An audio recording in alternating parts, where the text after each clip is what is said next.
Pues muy bien, damos gracias al Señor por esta tarde, regalarnos esta oportunidad que no debe volverse una rutina. La reunión de los viernes es un privilegio, es una bendición y debemos considerarlo y darle gracias a Dios por poder reunirnos esta tarde. Apocalipsis capítulo 2, versículos del 8 al 11, Cristo está dándole a Juan el apóstol que escriba esta carta dirigida al ángel de la iglesia que está en Esmirna. La semana pasada estuvimos viendo lo que Cristo dice de sí mismo. Y Él dice que Él es el que tiene la espada aguda de dos filos.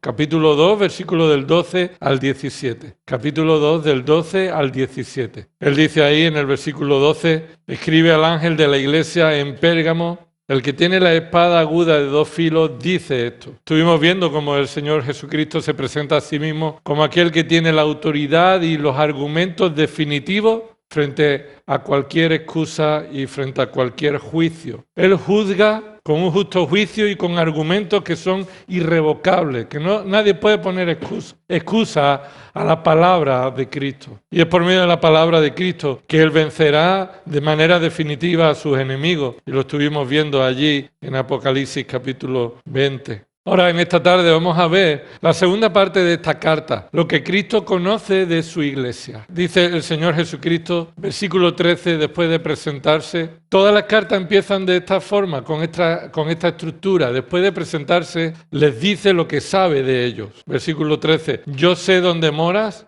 donde está el trono de Satanás. Guarda fielmente mi nombre y no has negado mi fe, aún en los días de Antipas, mi testigo, mi siervo fiel, que fue muerto entre vosotros donde mora Satanás. Esto es lo que Jesús dice que Él sabe, conoce de su iglesia en Pérgamo. Básicamente dos cosas. Conoce dónde moras y recuerda que es un mensaje dirigido a la iglesia, pero Cristo le está hablando al pastor de la iglesia. Así que cuando habla en tú, ¿dónde moras tú? Se refiere al pastor de la iglesia, en Pérgamo aquí. Lo segundo que Cristo dice que conoce de su iglesia es que ha guardado, y que dice más, y que no has negado. Has guardado y no has negado. Esto es lo que Cristo conoce de su iglesia. Ahora, ¿qué significa esto? ¿Qué significa que Cristo conozca dónde mora? Y que Cristo conozca lo que ha guardado y lo que no ha negado. Mira, esto es sencillo y esto es lo que significa. Cristo está en control, y lo digo así despacito para que nos dé tiempo a poder pensarlo y apuntarlo. Cristo está en control de nuestro contexto social, y ahora lo explicaremos. Cristo está en control de nuestro contexto social y nos guarda en fidelidad para su gloria. Cristo está en control de nuestro contexto social y además nos guarda en fidelidad para su gloria.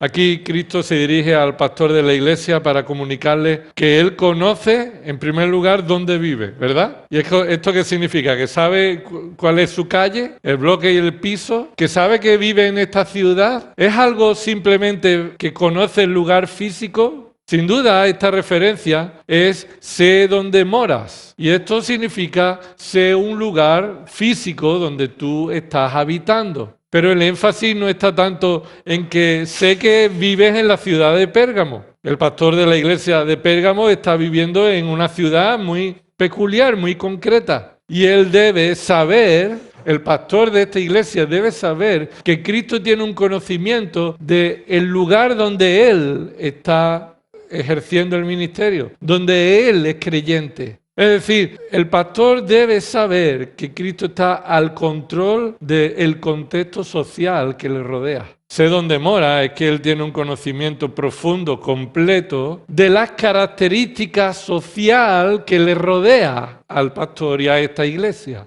Sabe perfectamente las características de esta sociedad, de esta ciudad. Probablemente a Rachel haya que explicarle el contexto de Sevilla y a lo mejor para que ella llegue a entender tiene que pegarse aquí mucho tiempo, aunque con 4 semanas ya ha podido notar ciertas cosas de peculiaridad, pero le faltaría mucho tiempo, experiencia, conocimiento para saber qué implica vivir en una ciudad como Sevilla. No todas las ciudades son iguales, ¿verdad? Aunque todas están habitadas por el mismo tipo de personas. Personas pecadoras, impías, en la misma condición espiritual, pero no todas las ciudades han alcanzado una intensidad en su depravación. No todas las ciudades están al mismo nivel de rebeldía contra Dios. Hay ciudades que han sufrido más las consecuencias del pecado del hombre y eso se ha ido trasladando por generaciones. Esto se puede observar en el libro de los Hechos. Al principio la iglesia, cuando Dios salva a miles de personas en la primera predicación, la primera reacción de los judíos de Jerusalén fue tratar con bien a los cristianos. Pero eso no fue siempre así. Llegó un momento que los cristianos fueron perseguidos en Jerusalén y Pablo está contando también su experiencia de cómo fue tratado con muchas persecuciones en distintas ciudades. Ahora, ¿qué caracterizaba a la ciudad de Pérgamo? Porque aquí es donde está el énfasis. Observa el texto. Yo sé dónde mora, donde está el trono de Satanás. Esta es la descripción del conocimiento que Cristo le traslada al pastor de la iglesia en Pérgamo y a la iglesia, de que él tiene el conocimiento perfecto y completo de cuál es la situación espiritual y aquella presión espiritual que está recibiendo la iglesia, porque nada más y nada menos es una ciudad donde Satanás tiene puesto su trono. Y no solo Cristo le dice al pastor que él sabe dónde vive, dónde habita. No solamente sabe que vives en Pérgamo, como un conocimiento geográfico. Cristo tiene un conocimiento de la situación, del contexto que le rodea, la condición espiritual que rodea a sus hijos en cada lugar. Aunque es un lugar, aquí él conoce que esta iglesia está habitando en un lugar donde Satanás tiene un dominio primordial. Versículo 13 dice, donde está el trono de Satanás. Y hay diferentes opiniones en qué significa esto. Hay diferentes opiniones de qué significa. Cristo resalta que su conocimiento sobre dónde vive se refiere especialmente a la condición espiritual de esta ciudad, que es completamente contraria a la iglesia de Cristo. Es decir, vive en una ciudad en la que quien gobierna principalmente es Satanás. Esta expresión trono de Satanás indica que la ciudad de Pérgamo, en ese momento de la historia, escucha, es donde tiene lugar las mayores actividades más importantes de la falsa doctrina. Es una de las ciudades más importantes donde la falsa doctrina se está desarrollando y extendiéndose, donde Satanás está haciendo que predomine su engaño y que lo haga por medio de un culto al César. Podemos entender que esta sería también lo que Cristo diría de Roma hoy, ¿no? Por ejemplo, podría decir a la iglesia de Cristo que está en Roma, sé dónde moras, donde el falso profeta tiene puesto allí su trono, ¿no? En el Vaticano, donde el trono de Satanás está instituido. Pero en aquella época era Pérgamo, el lugar neurálgico donde Satanás había establecido su centro de operaciones. Podemos entender que nuestra ciudad de Sevilla también ha tenido influencia negativa y donde Satanás ha estado obrando por medio no solamente de las tradiciones católicas romanas, en la que la mayor y más famosa Semana Santa es la de Sevilla, por lo menos en España. Así que también hemos visto que a lo largo de la historia hemos visto que la Inquisición ha establecido aquí un lugar donde juzgaría, perseguiría a los creyentes. Entonces podemos entender que cuando Cristo le está enfatizando, conozco que vives donde Satanás tiene puesto su trono, es una ciudad especialmente ocupada y aplicada en las prácticas paganas y en la propagación de las doctrinas demoníacas. Esa palabra trono es una palabra que implica dominio, gobierno, ejercicio de autoridad. Podríamos decir que Cristo dice, sé que en la ciudad de Pérgamo donde tú moras y has sido salvado para alumbrar con el Evangelio, es la ciudad donde Satanás tiene su dominio, su autoridad, donde Satanás está ejerciendo el gobierno en esta ciudad por medio de prácticas paganas. Y esta expresión, donde Satanás tiene puesto su trono, no es cualquier expresión. No es pequeña la expresión, no hay que pasar por alto en eso. No solamente porque aparece una segunda vez. Mira lo que dice ahí al final del versículo, donde mora Satanás. ¿Ves? Al final del versículo, Cristo está enfatizando de nuevo que el hecho de que en esa ciudad Satanás haya establecido su trono, donde Satanás mora, es donde Antipas, un testigo, un siervo fiel de Cristo, fue muerto. Así que ese es el hecho de que Satanás esté dominando en esta ciudad, es una situación de peligro y persecución que hasta la muerte llevó posiblemente a uno de los líderes de esta iglesia. Versículo 13 dice ahí, donde mora Satanás. Y esta expresión, el trono de Satanás, también puede ser una referencia a un trono físico que allí había. También tiene una referencia a un trono. Era un altar que había en esa ciudad con forma de trono. Así que allí había un altar para Zeus, dedicado al César también, y tenía forma de trono. Así que posiblemente esa ciudad sea conocida como el trono pagano, dedicado a César y Zeus, y Cristo aquí lo vuelve y dice donde está el trono de Satanás. Sin duda que el César puede ser una figura del anticristo, usado por Satanás para extender el dominio del enemigo. Así que Cristo aquí está haciendo una directa referencia a esta práctica hostil del paganismo en esta ciudad. Pero ¿no te extraña que Cristo, siendo quien es, Él esté reconociendo que en una ciudad Satanás puede tener su trono? ¿No te extrañaría que con la autoridad que Cristo tiene, Él reconozca que Satanás ha alcanzado un dominio de sobremanera en una ciudad en la que Él pueda hacer y deshacer como Él quiera? Satanás es conocido como el príncipe de la potestad del aire. Efesios 2, versículo 2 dice, el espíritu que opera en los hijos de desobediencia. Sin duda que Satanás tiene poder para influir en los hijos de desobediencia, y estos hijos de desobediencia son todos los seres humanos desde que nacen, a menos que Dios te salve, y es lo que ahí está diciendo Efesios 2. Versículo 2, nosotros estábamos igual que ellos, todos éramos hijos de desobediencia, pero Dios nos dio vida juntamente con Cristo. Satanás es conocido en 2 Corintios 4:4 como el Dios de este mundo, y un Dios con minúsculas, pero el Dios de este mundo, el que ciega los ojos de los incrédulos para que no vean la gloria de Cristo. Jesús habló de Satanás y lo llamó el príncipe de este mundo, en Juan 12:31. El pastor de la iglesia de Cristo en este entorno social depravado necesita recordar que nada escapa al conocimiento de Cristo conforme a las dificultades que soportan. Conozco el contexto social en el que vives y es hostil al máximo hacia el Evangelio y hacia la iglesia de Cristo. Y el pastor y la iglesia deben saber que el conocimiento que Cristo tiene de nuestro contexto social está bajo su control.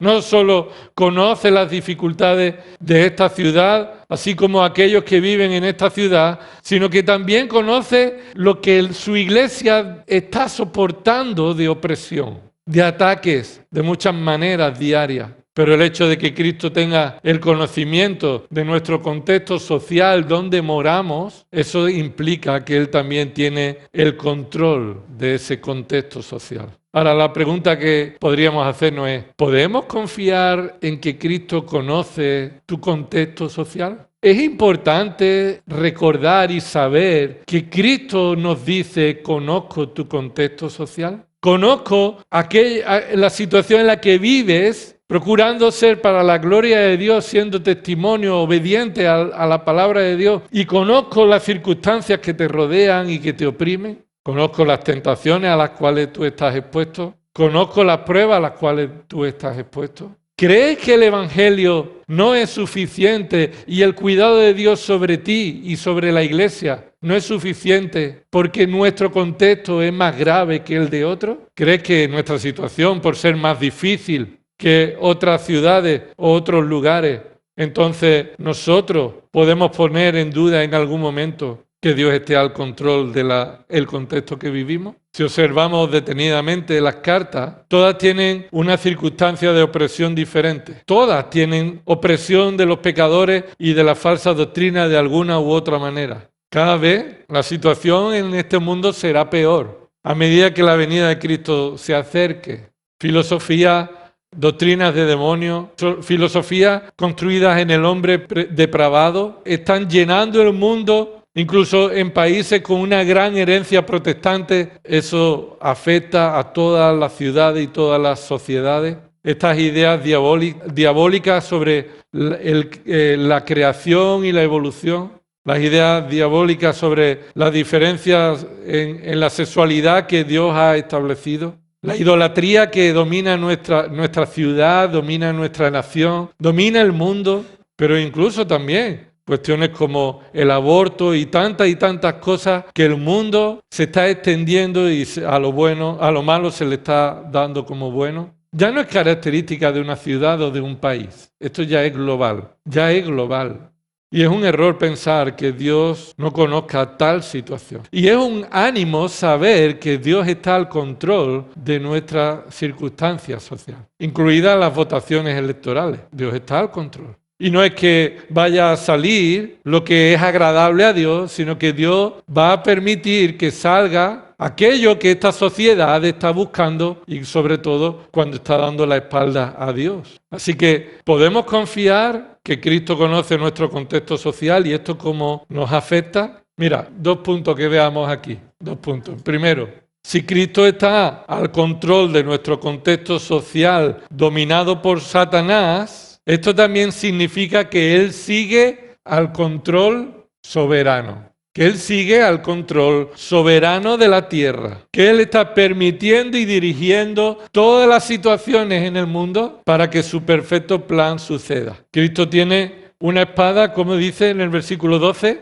El que tiene la espada aguda, eso es una sola espada. Él tiene esa espada aguda por la cual hará frente a toda filosofía engañosa. Él traerá la victoria eficaz y poderosa por medio de su palabra. Pero el hecho de que Satanás tenga su trono en Pérgamo o en cualquier ciudad de esta tierra, Satanás, escucha, no puede tener su trono en ningún sitio si Dios no lo permite. Satanás no establece su trono como una conquista del territorio. Satanás puede establecer su trono en un lugar solo porque Dios lo permite. Todo, absolutamente todo está bajo el control y el dominio de Dios para cumplir su plan. Un plan supremo que trae gloria a su nombre. Y Dios permite que el trono de Satanás esté en un lugar, en algún lugar, ¿para qué? Para que llegado el momento Dios quite el trono y venza al mal. Y el mal deje de existir. Para que el mal deje de existir y Dios venza al mal, el mal debe estar presente y Dios lo permitirá para que en el momento adecuado Él acabe con ese mal. Recuerda lo que dice Juan 19. Mira lo que dice Juan 19. Vení conmigo a Juan 19. Aquí el Señor Jesucristo está determinando y mostrándole en este juicio injusto que está sufriendo que no hay autoridad que no provenga de Dios. No hay autoridad que no provenga de Dios. Esta es la idea principal de este pasaje. Juan 19, versículo 7 dice, los judíos le respondieron, nosotros tenemos una ley. Esto es, los judíos responden a Pilato. Entonces, nosotros tenemos una ley y según esa ley, Él, se refieren a Cristo, debe morir porque pretendió ser el Hijo de Dios. Este fue el centro de la acusación. Dijeron que Él se hizo Hijo de Dios. Y los testigos del anticristo dicen que la Biblia nunca dice que Cristo haya dicho que Él es Dios. Mentira. Por eso acusaron a Cristo. Porque lo dijo tan claramente, Él dijo claramente que Él es Dios, que esta fue la acusación que utilizaron para matarlo. Observa el versículo 8. Entonces Pilato, cuando oyó estas palabras, se atemorizó aún más. Entró de nuevo al pretorio y dijo a Jesús, ¿de dónde eres tú? Y para un momento, posiblemente esta pregunta sea buscando algún tipo de salida, porque él se asustó, Pilato mucho más, y quiso hacer un interrogatorio que le permitiera quitarse de en medio esta situación. A ver si por dónde vive. podemos quitarnos este embrollo. Y dijo a Jesús, ¿de dónde eres tú? Pero Jesús no le dio respuesta. Versículo 10. Pilato entonces le dijo, ¿a mí no me hablas? Sería así, ¿no? El tono de esa pregunta, ¿a mí no me hablas? Un poco diciendo, oye, ¿no sabes que hay consecuencias si tú no me respondes a las preguntas? Continúa esa pregunta, ¿no sabes que tengo autoridad? Y esa es la palabra clave, puedes subrayarla, porque es la palabra clave de esta conversación. ¿No sabes que tengo autoridad para soltarte y que tengo autoridad para crucificarte? ¿Tú no sabes con quién estás hablando? ¿No me vas a responder? Jesús responde, versículo 11, ninguna autoridad tendría sobre mí si no te hubiera sido dada de arriba. Por eso el que me entregó a ti tiene mayor pecado. Aquí Cristo lo que está resaltando es que no hay autoridad que no venga de parte de Dios. Y aún esa autoridad que Dios estaba permitiendo que Pilato tuviera, venía de lo alto, de arriba, del Padre, para que pudiera cumplirse el plan de Dios, siendo Pilato el responsable de sus hechos y aquel que lo entregó responsable de sus hechos, no siendo Dios el responsable. Y como resultado, dice ahí, versículo 12, como resultado de esto, Pilato procuraba soltarle, pero los judíos gritaron diciendo, si sueltas a este no eres amigo del César. Todo el que se hace rey se opone al César. Y César aquí en la historia es primordial, una figura de alguien que debe recibir la gloria que solo a Cristo le pertenece. Es el anticristo, figura del anticristo. No es el anticristo definitivo, pero es una figura del anticristo. Así que vemos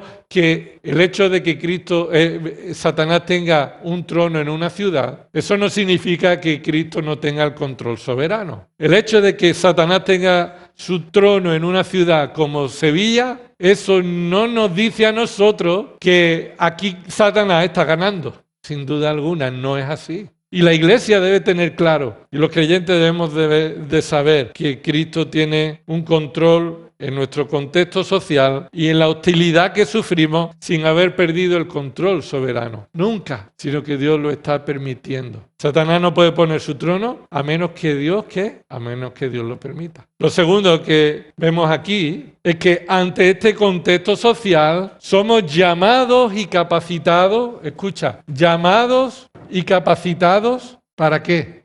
Para mantenernos fieles. Somos llamados y capacitados para mantenernos fieles. Porque Dios no permitirá una situación de prueba para su iglesia sin darnos ¿el qué? Sin darnos la salida. Y sabemos ya que esa salida es la provisión de su gracia y de su palabra para poder mantenernos fieles en cada situación. En cada situación. Y esto es lo segundo que Cristo dice que conoce de su iglesia en Pérgamo. Conozco tu fidelidad y tu perseverancia. Versículo 13 dice ahí, guarda fielmente mi nombre y no has negado mi fe. Guarda fielmente mi nombre y no has negado mi fe. Esto es lo que Cristo conoce del liderazgo y de los creyentes de esta iglesia de Pérgamo. Y esto es un claro contraste entre la condición espiritual de la ciudad, completamente diferente a lo que caracteriza a la iglesia de Cristo.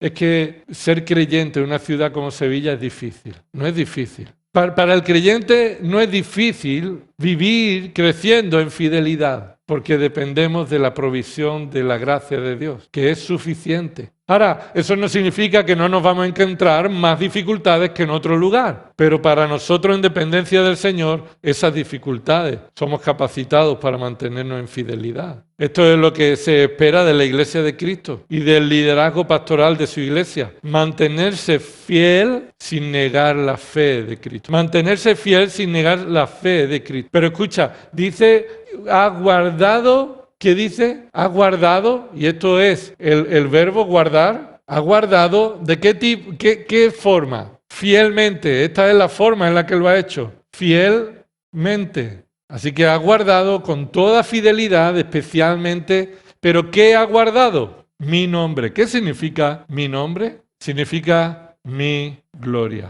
Mi gloria. Tú no has permitido y tú no has caído en darle la gloria a otro.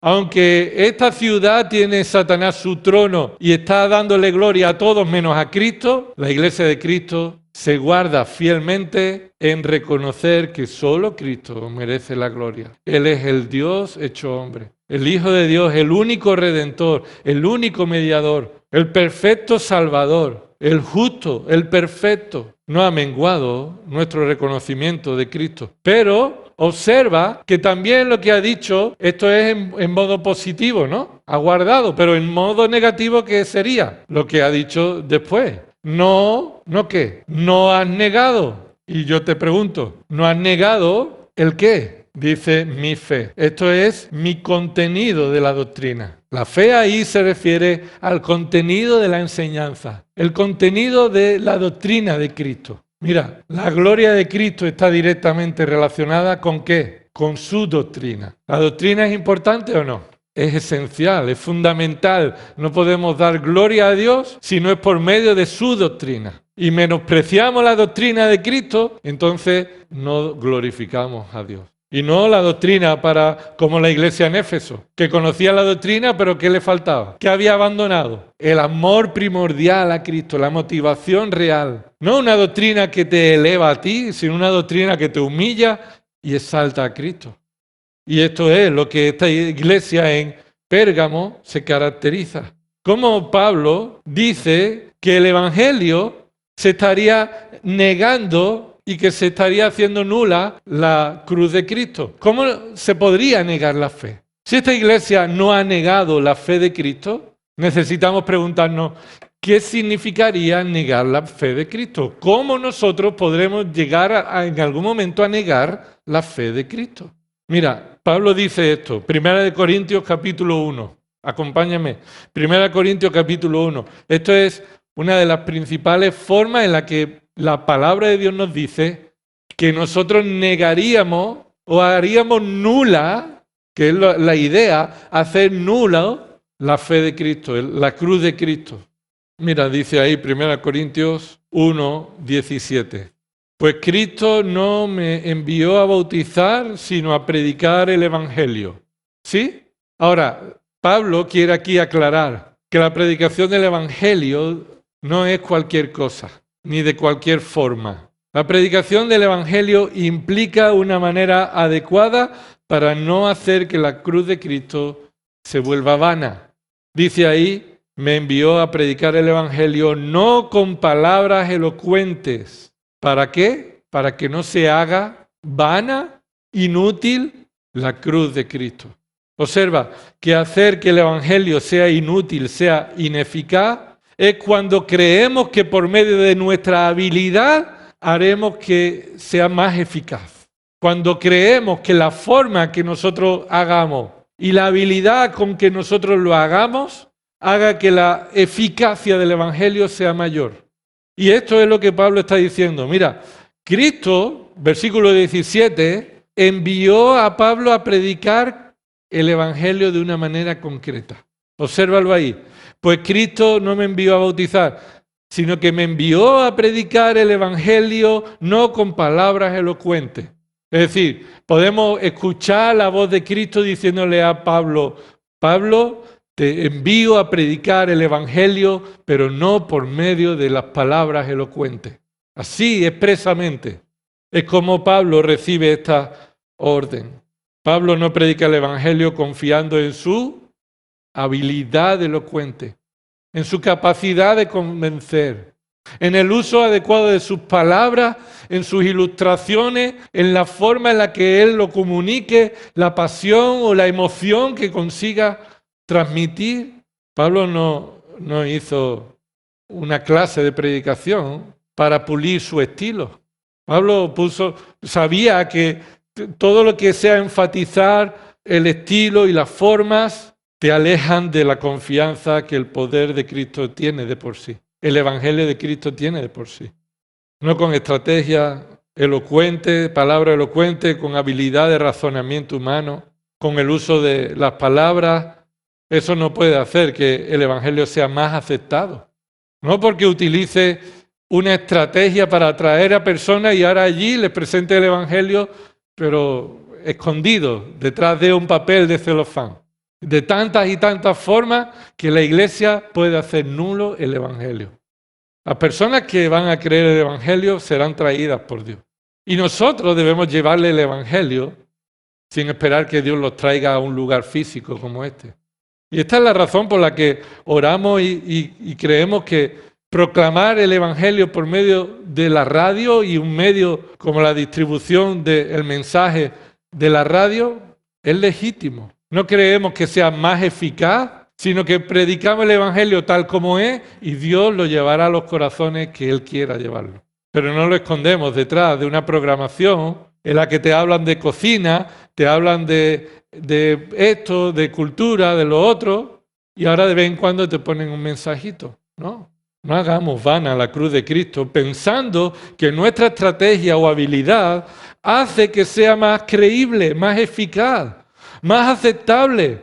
Escucha lo que dice el siguiente versículo. Mira lo que dice 1 Corintios capítulo 1, el versículo 18, porque la palabra de la cruz, y esto es el sinónimo al versículo anterior, la cruz de Cristo, la palabra de la cruz, el mensaje del Evangelio de que Cristo murió en la cruz por los pecados de aquellos que Él vino a salvar, es un mensaje ¿cómo? Visto por los que se pierden, ¿cómo lo ven? Es necio, un mensaje necio. Y Pablo dice, yo no quiero hacer que los perdidos dejen de ver el mensaje como un mensaje necio. No es mi trabajo hacer que el mensaje del Evangelio ya no sea necio para el pecador, sino que sea razonable para el pecador, que sea aceptable, que sea fácil de entender para el pecador. No, Pablo no ha sido llamado a eso. Y cuando nosotros hacemos eso, entonces negamos la fe porque entendemos que el contexto que nos rodea necesita algo más que el puro Evangelio. Porque aquí Satanás tiene puesto su trono y aquí hay que buscar otras estrategias. ¿Me explico? No. Han negado mi fe, mi evangelio, cuando crees que tu entorno social no aceptaría el evangelio tal cual es. Y eso es lo que la Biblia enseña, que no lo van a aceptar. Y dice ahí el versículo 18, porque la palabra de la cruz es necedad para los que se pierden. ¿Ha escuchado esa palabra por qué? Dice ahí, ¿por qué? Y esta es la razón por la que Pablo fue enviado a predicar el Evangelio sin palabras elocuentes. Porque para el pecador, cuando escucha el Evangelio, su respuesta natural va a ser, esto es una locura, esto no hay quien se lo crea. Pero nos viene a decir lo siguiente, pero para nosotros, los salvos, y ahí significa los que hemos sido salvados, los que hemos sido salvados sin que nosotros hayamos hecho nada por nuestra parte, es poder de Dios. Entonces, si yo quiero que el Evangelio, que es necedad para los que se pierden, convertir como un mensaje aceptable para los que se pierden, he hecho que la cruz de Cristo, el mensaje de la cruz, sea inútil. He negado la fe de manera práctica. Y Pablo guardó fielmente el nombre de Cristo y no negó la fe de Cristo, para que el mensaje de la cruz dejara de ser locura a los que se pierden. No. Y toda obra estratégica que pretenda hacer que el mensaje de Cristo sea más aceptado por los inconversos ya no es el Evangelio. Es una estrategia infiel contra la cruz de Cristo. Mira el capítulo 2 de 1 Corintios. Vuelve a repetir esta idea, Pablo, y dice ahí, capítulo 2, versículo 1. Cuando fui a vosotros, hermanos, proclamándoos el testimonio de Cristo, de Dios, el testimonio de Dios es el mensaje de la cruz de Cristo. No fui con superioridad de palabra o de sabiduría. ¿Qué está diciendo ahí? Lo mismo que ha dicho antes. No prediqué el Evangelio en base a mi poder de convencimiento. No demostré una superioridad de palabra y sabiduría. Versículo 2. Pues nada me propuse saber entre vosotros, excepto a Jesucristo y este crucificado. Es decir, yo no necesitaba saber nada más de vosotros, ni quería conoceros para adaptar el Evangelio a vosotros.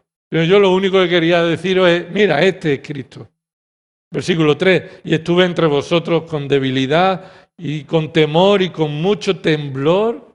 ¿Por qué? Porque era una responsabilidad tremenda. Una tentación en la que decimos, es que esta ciudad ya se ha vuelto, sus oídos ya no escuchan, es que mi familia ya no escucha. ¿Cuántas veces le he hablado? Es que tengo que buscar otras formas.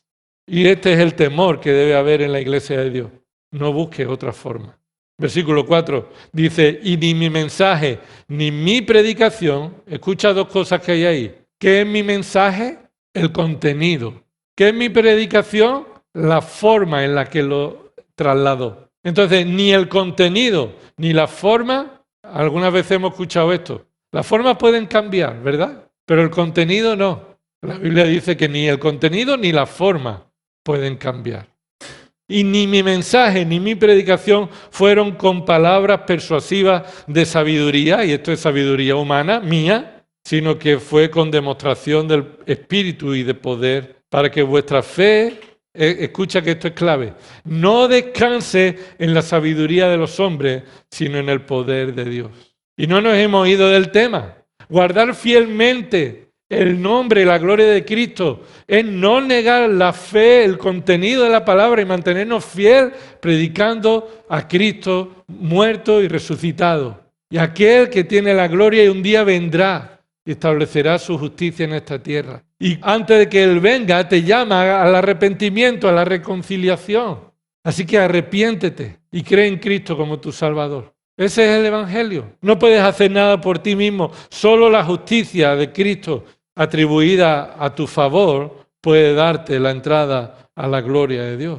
Pero cuando las circunstancias sociales que nos rodean hacen que parezca que Satanás tiene el control, la Iglesia de Dios debe mantenerse guardando la gloria del nombre de Cristo, no negando la fe, adaptando su mensaje, adaptando su vida, adaptando sus prácticas. Así que, hermanos, Cristo controla tu contexto social, pero además también Él te llama y te capacita para guardar con fidelidad su gloria. ¿Crees esto? Esto es lo que debemos creer. Esto es lo que Cristo escribió al pastor de esta iglesia y lo que este pastor comunicó a la iglesia en Pérgamo y en muchas ocasiones la iglesia de Cristo. Piensa que nuestra tarea en un contexto social determinado en el que domina la doctrina de demonios, la impiedad, la depravación, el pecado sexual, el asesinato, entonces la iglesia es llamada a cambiar la sociedad. No, nunca. Nunca hay ningún versículo que la iglesia esté llamada a cambiar la sociedad, sino que es llamada a predicar el Evangelio. Y no verse tentada a hacer aquellas obras que parecen que el mensaje que predicamos sea más aceptable. Como aquellas obras de solidaridad, aquellas obras de pragmatismo, aquello que creemos que entonces, cuando hagamos estas obras, nos van a ver mejor. No necesitamos normalizarnos. Necesitamos predicar el Evangelio y que la gente que no lo crea lo rechace. No necesitamos predicar un evangelio que la gente que no crea lo acepte. Si tú predicas un evangelio que la persona que no cree lo acepta como un mensaje agradable, no es el evangelio. Y nosotros no estamos aquí llamados para que se nos vea bien. Por más que Satanás tenga aquí su trono. Somos llamados a ser fieles, a guardar fielmente el nombre de Cristo y no negar la fe. Hasta en las peores situaciones, versículo 13, Apocalipsis 2:13. Dice ahí hasta las peores situaciones, aún en los días de Antipas. Es decir, vosotros guardasteis este testimonio, no cuando la cosa iba bien, sino además cuando esto llegó a un grado de extrema gravedad. Cuando uno que entre vosotros se llama Antipas, no sabemos quién es, ni qué pasó, algunos dicen en la historia que fue matado, cocido, metido dentro en un cerdo metálico, y lo quemaron, lo cocieron. Bueno, eso dice algunas cuestiones de la historia. El punto aquí es que cuando la iglesia sufría el mayor peligro y hasta la muerte era el precio por mantenerse fiel y no negar la fe, aún así la provisión de Dios es suficiente. Yo no confío en que yo pueda mantenerme fiel si a mí y a mi familia me quieren matar por el Evangelio. No confío que yo pueda mantenerme fiel. Pero confío en la provisión de Dios, que Él me hará mantenerme fiel. Y Cristo trae a la memoria de esta iglesia que aquella situación de peligro, Dios la proveyó con un elemento más firme y más intenso que la persecución, y es la provisión de su gracia. Preservarlos, sostenerlos, y somos llamados a preservar hasta la muerte fielmente el Evangelio y la gloria de Cristo. Hay más que podríamos decir, pero es ya la hora. Ahora, ¿qué podemos decir? ¿Cómo debemos responder a esta realidad? 3 motivos de adoración a Dios. Adora a Dios por quien es. Su gloria y su perfección no tienen límites. Adora a Dios por quien es. Su gloria y su perfección no tienen límites. Él tiene el perfecto control. Adora a Dios porque Él te sostiene en fidelidad. Adora a Dios porque no nos ha dado conforme a nuestros pecados, sino que Él trató a su Hijo como merecían nuestros pecados y ahora Él nos está preservando aún después de la muerte de todo contexto social hostil que nos rodea. Adora a Dios porque Él tiene el control de tus circunstancias, de tu contexto que te rodea. Y no caiga en el error de adaptarte al contexto. No tome la forma de este mundo. Romanos 12, 1 y 2. No os amoldéis, no toméis la forma de este mundo, sino transformaos por medio de la renovación de vuestra mente, para que así conozcáis cuál es la buena voluntad de Dios, agradable y perfecta. Así que confiamos en su sabiduría, en su soberanía, porque aún el mal que nos viene, Dios lo controla. Está bajo su control y además nos sostiene para guardar en fidelidad su nombre. Primera de Juan 4:4, apúntalo. Hijos míos, vosotros sois de Dios y lo habéis vencido, porque mayor es el que está en vosotros que el que está en el mundo. Lo habéis vencido porque mayor es el que está en vosotros. Y esa es la razón por la que nosotros podemos vencer toda hostilidad de este mundo. Vamos a orar. Señor, perdona nuestros pecados. Cuando nos vemos tentados, Señor, a adaptar el Evangelio o adaptarnos a este mundo, Señor, a pensar que tú has perdido el control de toda situación en nuestra vida y en esta ciudad. Señor, Satanás no tiene nada que hacer si tú no lo permites. Y aún él en toda su arrogancia, él cree que podrá estar por encima de tu voluntad y de tu poder, pero Señor, tú tienes el control de todo. Aún Satanás está bajo tu control. Señor, te pedimos que tú sigas obrando en nuestra vida para depender de tu gracia, de tu evangelio, en fidelidad, no abandonando el convencimiento y la confianza en el poder del evangelio de Cristo. Que no hagamos vano el mensaje precioso de Cristo. Que no nos extrañemos de que lo rechacen y que eso nos ayude a mantener en fidelidad este mensaje precioso. Porque es el poder, tu poder para salvar a los escogidos, a los que creen. Ayúdanos, Señor, a mantener, a guardar fielmente tu nombre, tu gloria.